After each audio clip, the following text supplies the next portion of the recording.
एक बार की बात है, जंगल में बहुत तेज हवा चल रही थी। तेज हवा से बचने के लिए एक सियार पेड़ के नीचे खड़ा था और तभी उस पर पेड़ की भारी शाखा आकर गिर गई। सियार के सिर में गहरी चोट लगी और वो डरकर अपनी मान की ओर भाग गया।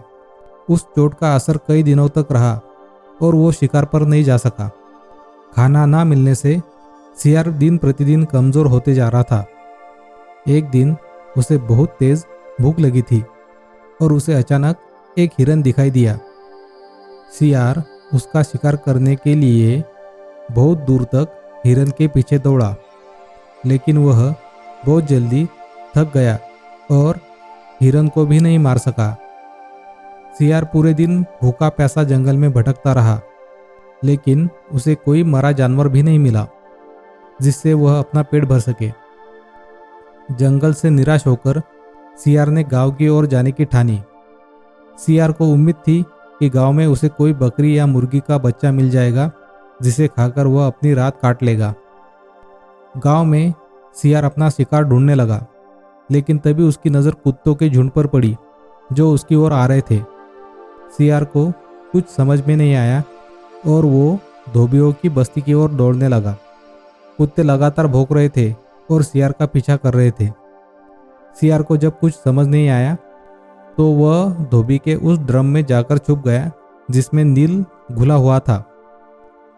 सियार को न पाकर कुत्तों का झुंड वहां से चला गया। बेचारा सियार पूरी रात उस नील के ड्रम में छुपा रहा।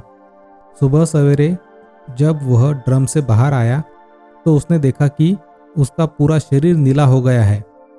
सियार बहुत चालाक था। अपना रंग देखकर उसके दिमाग में एक आइडिया आई और वह वापस जंगल में आ गया। जंगल में पहुंचकर उसने ऐलान किया कि वह भगवान का संदेश देना चाहता है, इसलिए सारे जानवर एक जगह इकट्ठा हो जाए। सारे जानवर सियार की बात सुनने के लिए एक बड़े पेड़ के नीचे एकत्रित हो गए। सियार ने जानवरों की सभा में कहा, क्या किसी ने कभी नीले रंग का कोई जानवर देखा है?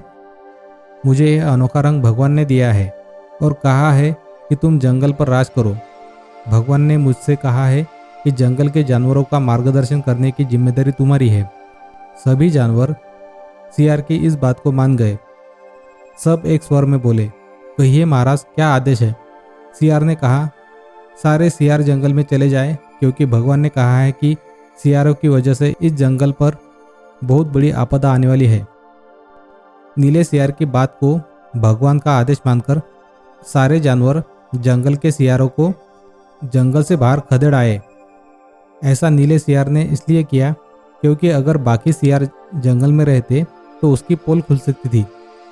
अब नीला सियार जंगल का राजा बन चुका था। मोर उसे अपने पंखों से हवा देते थे और बंदर उसके पैर दबाते। सियार का मन किसी जानवर को खाने का करता तो वह उसकी बलि मांग लेता। अब सियार कहीं नहीं जाता था, हमेशा अपनी शाही मान में बैठा रहता था और सारे जानवर उसकी सेवा में लगे रहते थे। एक दिन चांदनी रात में सियार को प्यास लगी।